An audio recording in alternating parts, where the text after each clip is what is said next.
Hi hello నమస్తే welcome to Srinivas మీకు academy channel. ఈ రోజు ఈ వీడియోలో మనం రైల్వే గ్రూప్ ఎగ్జామ్ సంబంధించినటువంటి ప్రిపరేషన్లో భాగంగా గత గ్రూప్ ఎగ్జామ్ అయినటువంటి జనరల్ సైన్స్లోని ఫిజిక్స్లోని పీవేక్ యొక్క పార్ట్ 21 డిస్కస్ చేద్దాం. అండ్ దాంతోపాటు ఈ రోజు మనం లైట్ సంబంధించినటువంటి లాస్ట్ క్లాస్, ఓకేనా, లైట్ సంబంధించినటువంటి లాస్ట్ పార్ట్ ఇది. సో నెక్స్ట్ వీడియో నుంచి మనం ఎలక్ట్రిసిటీని అయితే స్టార్ట్ చేయబోతున్నాం.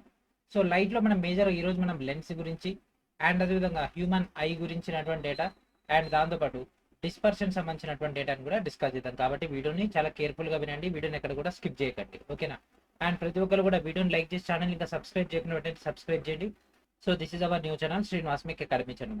ప్రజెంట్ మనం డిస్కస్ చేసుకున్నటువంటి క్వశ్చన్ సంబంధించినటువంటి data already Telugu and English మీడియంలో రిలీజ్ చేయడం జరిగింది. వీడియో డిస్క్రిప్షన్ లో ఉన్నటువంటి ఫస్ట్ లింక్ నుంచి మీరైతే గ్యాదర్ చేసుకోండి, ఓకేనా.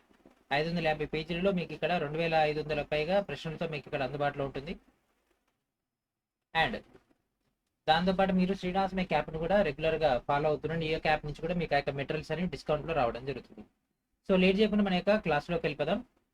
When applying the sign conventions for spherical lenses to measure object and image distances where are all measurements taken from. ఇది ఆల్రెడీ మనం ప్రీవియస్ క్లాస్లో డిస్కస్ చేసుకున్నటువంటి క్వశ్చనే అండ్ రిపీటెడ్, ఓకేనా. మ్యాక్సిమం క్వశ్చన్స్ మనకి ఏం చేస్తున్నాడంటే 2022 గ్రూప్ డి ఏదైతే ఉందో అండ్ దాంతోపాటు 2024, 25లో జరిగినటువంటి ఎగ్జామ్స్ ఏదైతే ఉన్నాయో అవన్నీ కూడా రిపీట్ చేసినాయి. ఒక్క క్వశ్చన్ కూడా మనకు కొత్తగా లేదు, అన్ని రిపీటెడే. అండ్ ఇప్పుడు రీసెంట్గా అయినటువంటి టెక్నీషియన్ కానీ అండ్ దాంతోపాటు జేఈ కానీ ఇవన్నిట్లో కూడా మ్యాక్సిమం క్వశ్చన్స్ అనేవి రిపీట్ అవుతున్నాయి. కాబట్టి ఎవరైతే అదర్ ఎగ్జామ్స్ ప్రిపేర్ అవుతున్నారు రైల్వేలో వాళ్ళు కూడా ఈ యొక్క ప్రీవియస్ ఇయర్ క్వశ్చన్స్ పైన బాగా ఫోకస్ చేయండి. అండ్ త్వరలోనే ఈ యొక్క జేఎల్పీ జేఈ అండ్ అదేవిధంగా టెక్నీషియన్ రీసెంట్గా అవుతున్నటువంటి ఎన్టీపీసీ అవన్నీ కూడా మనం డిస్కస్ చేద్దాం, ఓకేనా. సైన్స్ సంబంధించినటువంటి డేటా. ఒక వస్తువు మరియు ప్రతిబింబ దూరాలను కొలవడానికి గోళాకార కటకాల కోసం సంజ్ఞా సాంప్రదాయాలను వర్తింపజేసినప్పుడు అన్ని కొలతలు ఎక్కడి నుంచి తీసుకోబడతాయి, ఓకేనా. సో ఆల్రెడీ మనం ప్రీవియస్ వీడియోలో అనుకున్నాం, మనకి ఒక సైన్ కన్వెన్షన్ మనం ఇక్కడ లెన్స్ కానీ మిర్రర్ కానీ తీసుకుంటే, సో కిందికి ఉంటే మనకు మైనస్, పైకి ఉంటే ప్లస్, లెఫ్ట్ సైడ్ ఉంటే మైనస్, ఫార్వర్డ్ సైడ్ ఉంటే ప్లస్. ఇవన్నీ దేని బేస్ పైన ఉంటాయి? ఈ పాయింట్ బేస్ పైన కదా ఉండేది. దట్ పాయింట్ ఈస్ కాల్డ్ ఏమంటారండి? ఇక్కడ చూడండి, ఆప్షన్ చూడండి, ఏమంటారు దాన్ని? ఏమంటారు?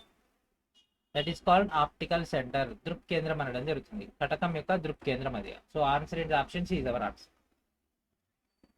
And next, a person is prescribed spectacles of plus 2D. What type of lens is used in the spectacles. ఒక వ్యక్తికి అంతా ప్లస్ 2D కళ్ళజోడు సూచించబడితే ఆ కళ్ళజోడులో ఏ రకమైనటువంటి కటకం ఉంటుంది, ఓకేనా. సో మనకు తెలుసు power P equals to 1/f, okay. So power ఇక్కడ ఏంటిది? 2D, that equals to 1/f. అంటే ఇక్కడ ఇదేమవుతుందండి చెప్పండి? 2D అంటే 1/50 అవ్వాలి, 50 మీటర్స్ అవ్వాలి. సో 50 మీటర్స్ ఇది ఎట్లా ఉంది? ఇది ప్లస్ అంటే ఇది కూడా ప్లస్ అవుతుంది. సో పాజిటివ్ ఉంది అని అంటే అది కుంభాకార కటకము, దట్ ఈస్ కుంభాకార కటకము. ఇట్లా ఏం చేయొచ్చు, లేదంటే డైరెక్ట్ ఇక్కడ ప్లస్ ఉంది అంటే మనం కుంభాకారము, -2D అంటే పుటాకారము, okay. What does a lens with power of 1 dioptre indicate, ఓకేనా. 1 డయాప్టర్ అంటే 1 మీటర్ అని గుర్తుపెట్టుకోండి, ఓకేనా. 1 మీటర్. 2 డయాప్టర్ అంటే ఇందాక మనం చేసినాం కదా, 1 ఆ యొక్క data. In the case of A convex lens, under what specific object position is the image formed at 2f. F అనేది ఫోకల్ లెంత్ అయితే and has the same size as the object. So ఇక్కడ ఏంటిదంట, మనకు కుంభాకార కటకం విషయంలో 2f వద్ద ఉందంట ఒక వస్తువు, అయితే మన ప్రతిబింబం ఏ స్థానంలో ఏర్పడుతుంది, ఓకేనా. ఇక్కడ చూడండి, ఇది ఎఫ్ అయితే ఇది 2f అంటే that is nothing but C, centre of curvature. So ఇక్కడ కూడా ఆటోమేటిక్గా ఇదేమైతే ఇది కూడా సెంటర్ ఆఫ్ కర్వేచర్ అవుతుంది. అంటే ఇది దీని యొక్క సెంటర్ ఆఫ్ కర్వేచర్, ఇదే మీటర్ అవుతుంది, ఇది. సో 2f వద్ద ఉన్నది మనకు 2f వద్దనే ఏర్పడుతుంది, సమాన పరిమాణమైనది అదే పరిమాణంలో మనకు వస్తుంది. కాబట్టి ఎట్ 2f వద్ద మనకు ఆ యొక్క డేటా అయితే రావడం జరుగుతుంది, ఓకేనా. 2f వద్ద అది ఏర్పడడం జరుగుతుంది. సో గతంలో మనం ఆల్రెడీ మిర్రర్స్ గురించి చేసినాం కదా. సో సి వద్ద ఏర్పడుతుంది, మళ్ళీ సి వద్దనే ఏర్పడుతుంది. The distance between the optical centre of a lens and its principal focus is called. కటకం యొక్క దృక్కేంద్రము మరియు ప్రధాన నాభి మధ్య ఉన్నటువంటి దూరాన్ని ఏమంటారు? దృక్కేంద్రం, ఇక్కడ ఆప్టికల్ సెంటర్, దృక్కేంద్రము, ఓకే. ఆప్టికల్ సెంటర్ నుంచి మనకు ప్రిన్సిపల్ ఫోకస్ కి, సో ఈ యొక్క దూరాన్ని చెప్పండి. దీన్ని ఏమంటారు? నాభ్యంతరం అనడం జరుగుతుంది, ఓకే. నాభ్యంతరం అనడం జరుగుతుంది. So option C is our answer. Which of the following statements is are not true according to the sign convention for spherical lenses? గోళాకార కటకాల కోసం సంజ్ఞా సాంప్రదాయం ప్రకారంగా ఈ కింది ప్రకటనలు ఏది సత్యం కాదు, ఓకేనా. ఏది కరెక్ట్ కాదు? ఓకే. సో ప్రధాన అక్షానికి సమాంతరంగా ఉన్నటువంటి అన్ని దూరాలను కటకం నాభి నుంచి కొలుస్తారు. లేదు, నాభి నుంచి కొలవరండి. సో కటకం ఇట్లా తీసుకుంటే దీని ఒక ఆప్టిక్ సెంటర్ నుంచి కొలుస్తారు. సో నాభి నుంచి కాదు, మూల నుంచి కుడివైపున కొలిచినటువంటి అన్ని దూరాలను ధనాత్మకంగా తీసుకుంటారు. ఎస్, ఈ యొక్క పాయింట్ నుంచి ఇటు సైడ్ తీసుకుంటే పాజిటివ్. ఎస్, ఇది కరెక్టే. ప్రధాన అక్షానికి లంబంగా మరియు పైన కొలిచినటువంటి దూరాలను రుణాత్మకంగా తీసుకుంటారు. కాదు. సో ఇక్కడ దీనికి ఎడం వైపున పైన ఉన్నటువంటి వాటిని మనం పాజిటివ్ తీసుకుంటాం, కింద ఉంటే నెగిటివ్ గా తీసుకుంటాము. వస్తువు ఎల్లప్పుడూ కటకం యొక్క ఎడం వైపు ఉంచబడుతుంది. ఎస్, వస్తువు ఎప్పుడు కూడా కటకం యొక్క ఎడం వైపు ఉంచబడుతుంది. ఎస్, ఇది కరెక్టే. సో ఈ రెండు కరెక్ట్. ఏది సత్యం కాదంటే 1, 3 సత్యం కాదు. 1, 3 అంటే first option A is our answer. The height of an image is measured perpendicular to and below the principal axis, the Y axis. Then what sign is assign to its value according to the convention. ఓకేనా? Cartesian sign convention ప్రకారంగా ప్రతిబింబం యొక్క ఎత్తు అనేది ప్రధాన అక్షానికి లంబంగా మరియు కిందికి ఏర్పడతాయి. ఇక్కడ కిందికి ఏర్పడుతుందంట, ప్రధాన అక్షానికి కింద ఏర్పడతాయి. కానీ సైన్ కన్వెన్షన్ ప్రకారంగా దానికి ఏ సింబల్ ఇస్తాము? కిందికి ఏర్పడుతుంది కాబట్టి రుణాత్మకము, పైకి ఏర్పడితే ధనాత్మకం. And object is placed at infinity, అనంతం వద్ద ఉంటే అది ఎక్కడ పడుతుంది చెప్పండి? అనంత దూరంలో ఉంది అంటే అది ఎఫ్ వద్ద పడుతుంది, ఫోకస్ వద్ద పడుతుంది. అది మనకు మిర్రర్లో అయితేనే ఎఫ్, దీంట్లో అయితేనే F2 అని అంటాం. ఓకే, సో ఎఫ్ మరియు F2. సో దీంట్లో ఎక్కడ 2F వద్దన? 2F అంటే ఏంటి చెప్పండి? 2F అంటే మనకు సెంటర్ ఆఫ్ కర్వేచర్. సో అది కాదు. సో ప్రతిబింబం అనేది మనకు నాభ్యంతర వద్ద చాలా చిన్నగా ఎట్లా ఉంది? ఇది బిందు రూపంలో ఉంది కాబట్టి బిందు రూపంలో ఏర్పడడం జరుగుతుంది. If an object is at infinity in front of A convex lens, మళ్ళీ అదే అనంత దూరంలో ఉంచితే ప్రతిబింబం ఎక్కడ ఏర్పడుతుంది? అనంత దూరంలో ఉంచితే ఈ నాభి వద్దనే ఏర్పడితే చాలా చిన్నగా బిందు రూపంలో ఉంటది. నాభి వద్ద అంటే ఎఫ్ వద్ద. అనంతం అంటే మీరు ఖచ్చితంగా గుర్తుపెట్టుకోవాలి, అనంతము ప్యారలల్ అని వచ్చింది అంటే అది ఫోకస్ వద్దే. Okay, which of the following is not correct according to the sign convention for spherical mirrors. So ఈ యొక్క గోళాకార కటకాలకు సంబంధించినటువంటి దాంట్లో భాగంగా సంజ్ఞా సాంప్రదాయం ప్రకారంగా ఈ కింద వాటిలో ఏది సరైంది కాదు. Which one is not correct? So solve చేయండి. వస్తువు ఎప్పుడు కటకం యొక్క ఎడం వైపు ఉంచబడుతుంది, ఇందాక మనం డిస్కస్ చేసినాము, ఎడం వైపు ఉంచబడుతుంది. ఓకే, ఇది కరెక్టే. పుటాకార కటకం యొక్క నాభ్యంతరాన్ని రుణాత్మకంగా తీసుకుంటారు, -F, ఇది కూడా కరెక్టే. దృక్కేంద్రం కుడివైపున కూర్చున్నటువంటి దూరాలు ధనాత్మకంగా ఉంటాయి. ఎస్, సో ఆప్టికల్ సెంటర్ నుంచి మనకు ఇక్కడ తీసుకుంటే పాజిటివ్ ఉంటుంది. ఎస్, ఇది కూడా కరెక్టే. కుంభాకార కటకం యొక్క నాభ్యంతరాన్ని రుణాత్మకంగా తీసుకుంటారు. కాదండి, పుటాకారానికి రుణాత్మకంగా తీసుకుంటారు, కుంభాకారానికి పాజిటివ్ తీసుకుంటారు. సో ఆప్షన్ ఏంటిదండి? Option D our answer, wrong ఉండేది. A convex lens forms an image of an object placed 30 centimeters away. The image is formed at 60 centimeters on the other side. The magnification is. ఒక కుంభాకార కటకం అనేది ఎంత దూరంలో ఉంచబడ్డదంట? 30 సెంటీమీటర్ల దూరంలో ఏముంచబడింది? ఒక వస్తువు ఉంచబడింది. ఉంచబడినటువంటి వస్తువు యొక్క ప్రతిబింబాన్ని ఏర్పరిస్తే మరొక వైపు 60 సెంటీమీటర్ల దూరంలో మనకు ప్రతిబింబం ఏర్పడుతుందంట. అంటే కుంభాకార కటకంలో మనకు 30 సెంటీమీటర్లు ఇక్కడైతే ఇంకో సైడ్ మనకు 60 సెంటీమీటర్లు ఏర్పడతాయి, ఇంకో సైడ్ మనకి ఇక్కడ 60 సెంటీమీటర్ల దగ్గర ఏర్పడతాయి. అప్పుడు ఆవర్తనం ఏమవుతుంది? 30 అంటే 60. సో దీనికంటే దూరం ఎక్కువగా ఉంది కాబట్టి మనకు m = v/u that equals to 60. 60/30 that equals to 2. కానీ ఇక్కడ వచ్చింది కుంభాకార కటకము. ఓకే, సో u వాల్యూ ఎప్పుడు మైనస్ ఉంటుంది కాబట్టి -2. Lenses are used in spectacles to correct vision because they look on the principle of dash. కటకాలను నాభిని సరి చేయడానికి కళ్ళజోడులు ఉపయోగిస్తారు కదా, ఎందుకంటే అవి డాష్ సూత్రంపై పనిచేస్తాయి. సో ఇక కాన్వెక్స్ కాన్కేవ్ లెన్స్ ఏదైతే ఉన్నాయో ఇవి వెయిట్ బేస్ పైన పనిచేస్తాయి. అంటే అవి వచ్చినటువంటి కాంతిని బెండ్ చేయడానికి పనిచేస్తాయి. బెండ్ చేస్తాయి కాబట్టి వాటిని మనం ఇక్కడ రీఫ్రాక్షన్ పాయింట్ ఆఫ్ లో తీసుకుంటాము. కాంతిని బెండ్ చేస్తుంది కాబట్టి we used as a refraction. So polarisation, reflection అయితే ఏంది? దీని మీద పడింది విట్నే వెళ్ళిపోతుంది కదా, ఇంకా కంటి దాకా యాడ్ వస్తుంది, రాదు. Which of the following statements is are true regarding the concave lens? ఈ కింద వాటి పుటాకార కటకానికి సంబంధించి సరైనది లేదా సత్యము. ఓకే, ఏది సరైనది? ఒక్కొక్కటి చదవండి, ఆన్సర్ చెప్పండి. పుటాకార కటకాన్ని డైవర్జింగ్ కటకం అంటారు. ఎస్, కరెక్టే. ఎందుకంటే ఇట్లా వచ్చింది ఇట్లా వెళ్ళిపోతుంది, డైవర్జింగ్ అవుతుంది కాబట్టి. ఓకే, ఇది కరెక్టే. అంటే 1 యాడ్ ఉంది, ఈడ ఉంది, 1 ఈడ ఉంది, ఇంకా ఈ 2 పోయినాయి. 2, 3 ఎట్లాగో. ఓకే, చూద్దాం, అవి కూడా చూద్దాం. ఒకవేళ 2 కరెక్ట్ అయితే ఇది అవుతుంది, 3 కరెక్ట్ అయితే ఇది అవుతుంది. పుటాకార కటకం వెళ్ళినప్పుడు దాని ముందు ఎక్కడైనా ఉంచినటువంటి వస్తువు యొక్క నిజ మరియు విలోమ ప్రతిబింబాన్ని ఏర్పరుస్తుంది. చెప్పండి, ఇది మిథ్యా ప్రతిబింబాన్ని ఏర్పరుస్తుంది. ఎందుకంటే ఇది పుటాకార కటకము. కటకం అంటే రెండు ఉంటాయి. అవి ఎప్పుడు కూడా మిథ్యా నిటారు ఏర్పరుస్తుంది. ఓకే, మిథ్యా నిటారు కాబట్టి ఇది కాదు. ఇది చూద్దాం. పుటాకార కటకం ఎల్లప్పుడు దాని ముందు ఎక్కడైనా ఉంచినటువంటి వస్తువు మీకు మిథ్యా నిటారు ఏర్పరుస్తుంది. ఎస్, 1 3 అంటే ఇది option D our answer. Correct ఏంటిది 1 3. The process by which the eye lens changes its focal length to focus on near or distant object is called dash. కంటి కటకం దాని యొక్క నాభ్యంతరాన్ని సమీప లేదా సుదూర వస్తువులపై స్పష్టంగా చూడడాన్ని డాష్ అంటారు. ఓకే, సో మనం దూరంగా ఉన్నటువంటి వస్తువులను దగ్గరగా ఉన్నటువంటి వస్తువులను చూడడానికి మనం కంటిని సర్దుబాటు అనడం జరుగుతుంది. దాన్ని అకామిడేషన్ అని అంటాం. ఓకే, అకామిడేషన్ అనేది అనడం జరుగుతుంది. If the power of lens is -4D. ఓకేనా, ఇందాక +2D వచ్చింది అంటే అది కుంభాకారము. సో -4D, మైనస్ అంటే పుటాకారము. ఓకే, పుటాకారం కుంభాకారం పోయింది, కుంభాకారం పోయింది, పుటాకారం. ఇప్పుడు ఈ రెండిట్లలో ఏసీ ఏదో ఒకటి ఆన్సర్. ఇది 25 సెంటీమీటర్, ఇదేమో 0.4 metre. Okay, so 4D. So ఎప్పుడైనా సరే డీని మనం సింపుల్గా ఈ విధంగా మార్చుకోవాలంటే మీరు చేయాల్సింది ఏం లేదు, 100 ఈ యొక్క నెంబర్ వేసుకోండి. ఇది క్యాన్సల్ అయితే 25. So this is our answer.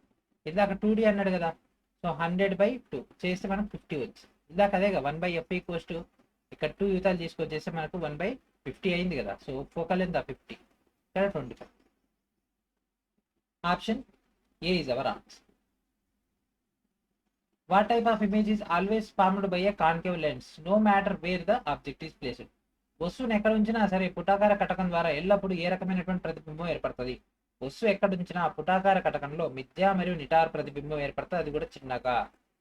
మిథ్యా నిటారు మరియు చిన్నగా. మిథ్యా నిటారు చిన్నది. ఇది answer. Option D is our answer. A student shows a concave lens forming a diminished real image on the screen. The mistake is. ఒక విద్యార్థి అంటే స్క్రీన్ పై చిన్న నిజమైనటువంటి ప్రతిబింబాన్ని ఏర్పరిచే పుటాకార కటకాన్ని చూపిస్తే మనకు అక్కడ తప్పే ఉంది. అంటే ఈ యొక్క స్టేట్మెంట్ లో తప్పే ఉంది.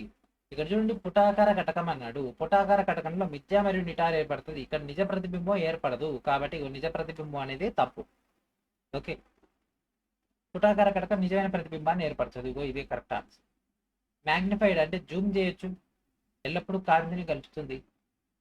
మనకి ఇక్కడ తప్పు మాత్రం ఇది ఇచ్చినటువంటి స్టేట్మెంట్లోనే తప్పు. ఇది పుటాకార కటకం అనేది మనకి ఇక్కడ నిజమైనటువంటి ప్రతిబింబాన్ని ఏర్పరుస్తుంది. వక్రీభవనం అంటే కాంతి వంగి ప్రయాణించడం. సో బయటకైనా సరే లోపలికైనా సరే వంగి ప్రయాణిస్తుంది కదా.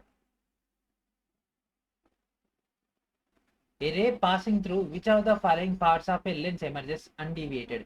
కటకంలోని కింది భాగాల్లో దేని గుండా వెళ్తున్నటువంటి కాంతి కిరణం అనేది మనకి ఇక్కడ విచలనం లేకుండా బయటకు వస్తుంది. ఎక్కడి నుంచి అండి? ఇక్కడ కనిపిస్తుంది ఆప్టికల్ సెంటర్. ఆప్టికల్ సెంటర్ నుంచి వెళ్ళినప్పుడు మాత్రమే డైరెక్ట్ ఎట్లా పోయింది అట్నే బయటకు వస్తుంది. కాబట్టి వచ్చేసి అవర్ ఆన్సర్. ప్రధాన నాభిగుండ అయితే ఇట్లా పోయి ఇట్లా పోద్ది. అంటే అతి చిన్న బిందువు నుంచి అనంత దూరంలో ఉన్నటువంటి అతి భారీ సైజుకి వెళ్ళిపోతుంది. ఈ between focus and centre, focus మరియు సెంటర్కి తీసుకుంటే ఏమవుతుంది? అది మిథ్య ఏర్పడుతుంది. And next centre of curvature అంటే ఏ సైజ్ ఉందో అదే సైజ్ వస్తుంది. కాబట్టి ఇదే answer. Option D our answer. An object is placed 80 cm on the left of convex lens of focal length 40 cm. Where should a screen be placed right of the lens so that the image formed is real, inverted and same size? Okay. So same size అన్నాడు అంటే centre of curvature దగ్గర పడాలి, అంటే 2f దగ్గర పడాలి. Okay, so ఈ క్వశ్చన్కి solve చేయండి.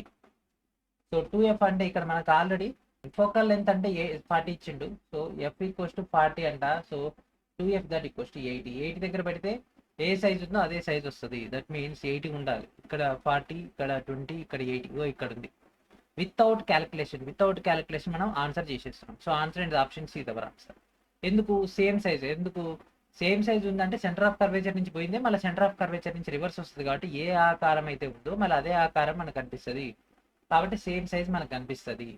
ఎట్లా అంటే మనం అద్దం ముందు నిలబడ్డాం అనుకోండి, మనం ఎంత సైజు ఉన్నామో అంతే సైజు కనిపిస్తాం. ఓకేనా, సమతల దర్పణంలో మనం ఎంత సైజు ఉన్నామో ఎంత హైట్ ఉన్నామో అంతే హైట్ కనిపిస్తాము. కాబట్టి అక్కడ మనము సెంటర్ ఆఫ్ కర్వేచర్ పొజిషన్లో ఉన్నట్టు. ఓకే,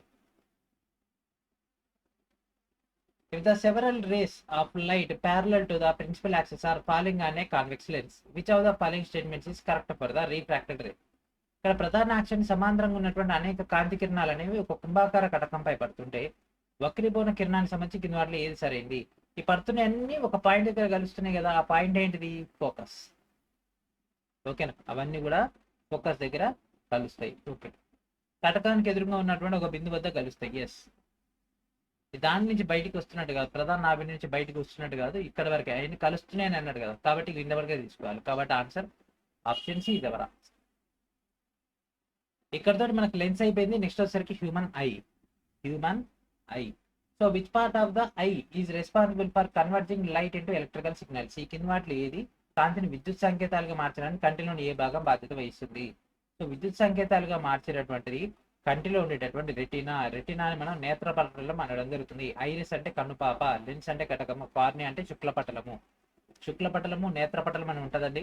సో నేత్రపటలమైనటువంటి రెటీనా కాంతి వచ్చి ఇక్కడ కనిపిస్తుంది కదా నేత్రపటలం, ఇక్కడ రెటీనా. రెటీనా పై పడ్డప్పుడు ఇక్కడ నుంచి మనకు ఆ యొక్క విద్యుత్ సిగ్నల్స్ గా మారిపోతుంది. సో ఇక్కడ రాడ్లు కోన్లు ఇవన్నీ ఉంటాయి. ఓకేనా, రాడ్లు కోన్లు ఇవన్నీ రాడ్ కోన్. ఓకే, ఇక్కడ నుంచి వచ్చినటువంటి కాంతి ఇక్కడ వీటి తగిలి వీటి ప్రకారం ఇవన్నీ కూడా ప్రాసెస్ అయ్యి ఇక్కడ నుంచి మనకు ఆ యొక్క డేటా అనేది ప్రాసెస్ అయ్యి మనకు సిగ్నల్స్ లెక్క వెళ్ళిపోతాయి. ఏ వేవ్ బి వేవ్ ఇట్లా వెళ్ళిపోవడం జరుగుతుంది.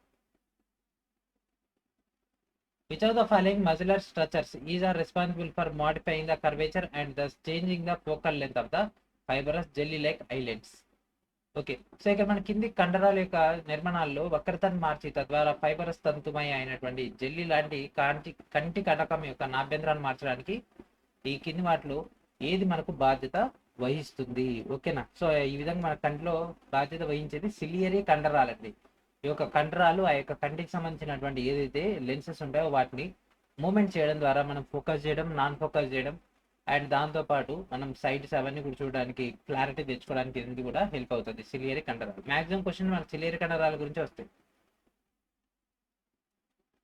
When a person looks A near by object, ఓకేనా, దగ్గర ఉన్నటువంటి ఆబ్జెక్ట్ ని కనుక చూస్తే సిలియరీ కండరాలు ఏం చేస్తాయి? దగ్గరలో ఉన్నటువంటి వస్తువును చూసినప్పుడు సిలియరీ కండరాలు సంకోచం చెందుతాయి.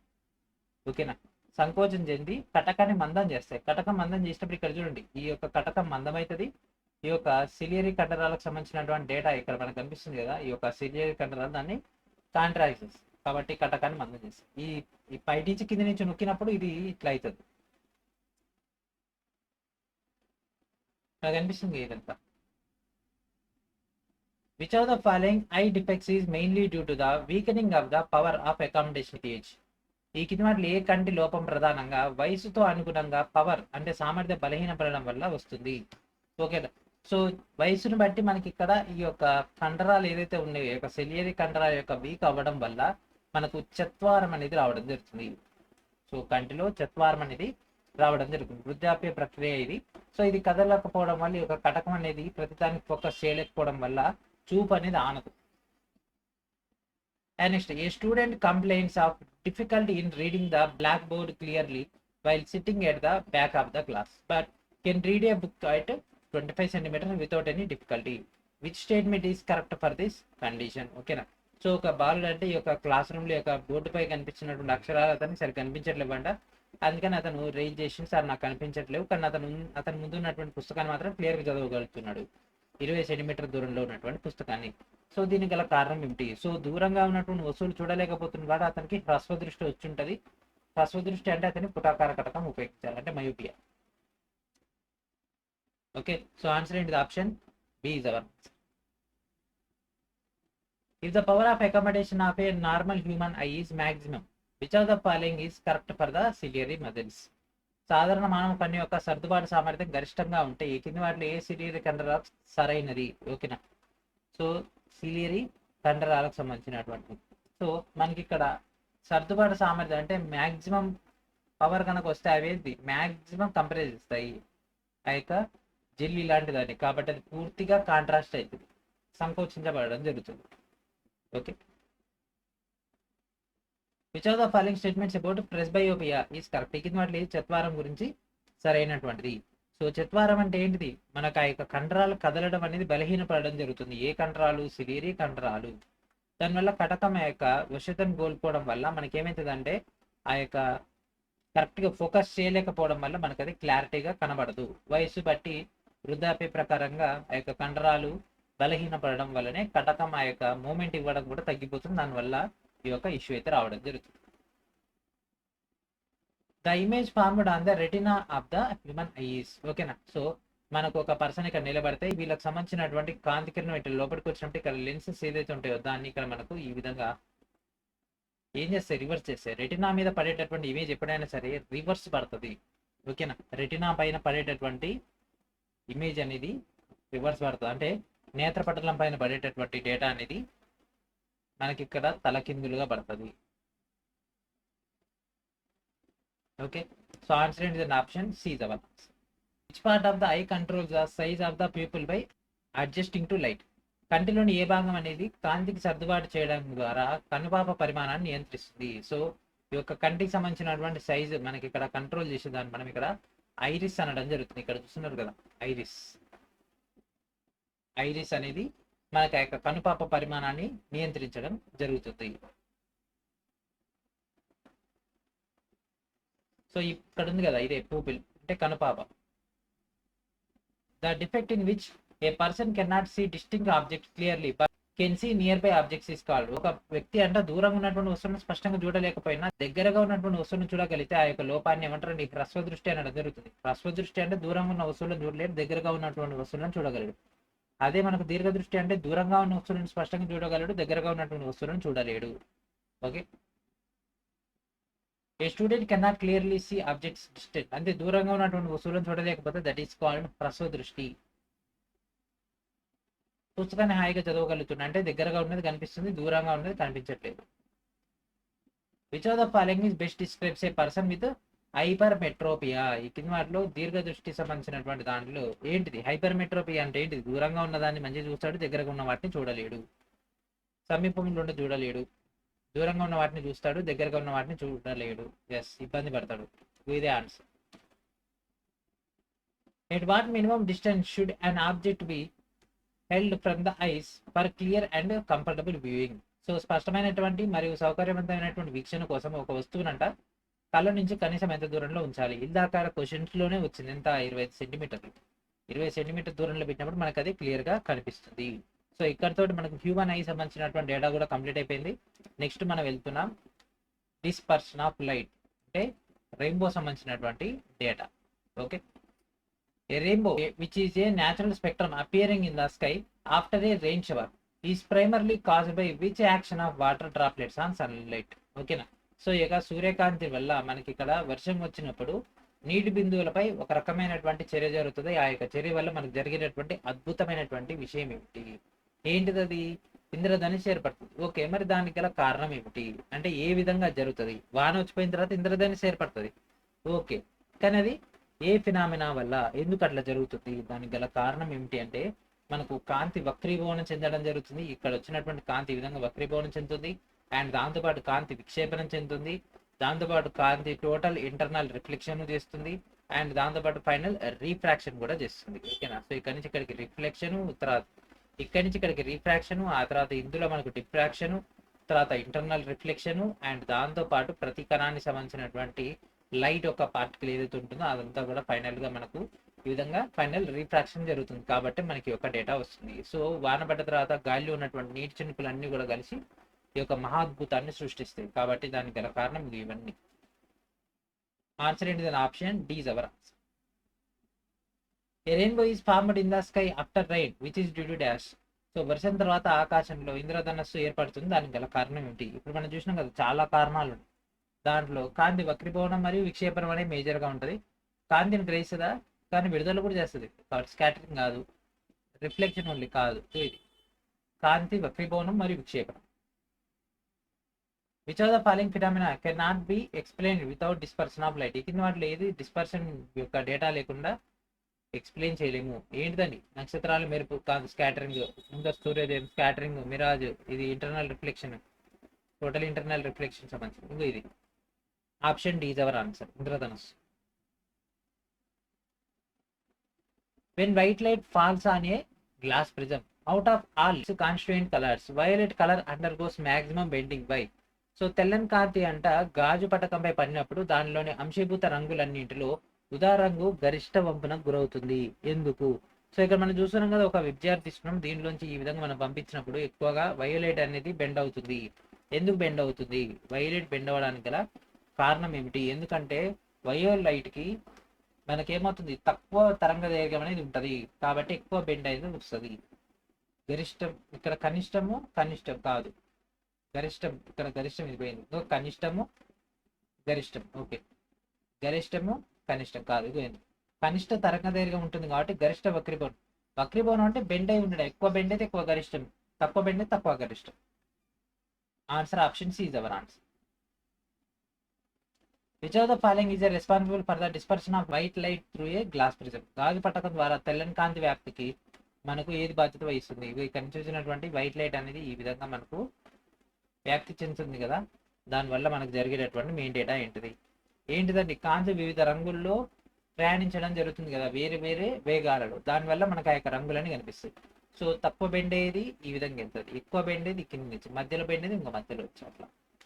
కాబట్టి వేరు వేరు వేగాలతో కాంతి వేరు వేరు రంగులు ప్రయాణిస్తాయి కాబట్టి answer option C is our answer. The band of 7 colours obtained on a screen due to dispersion is called dash.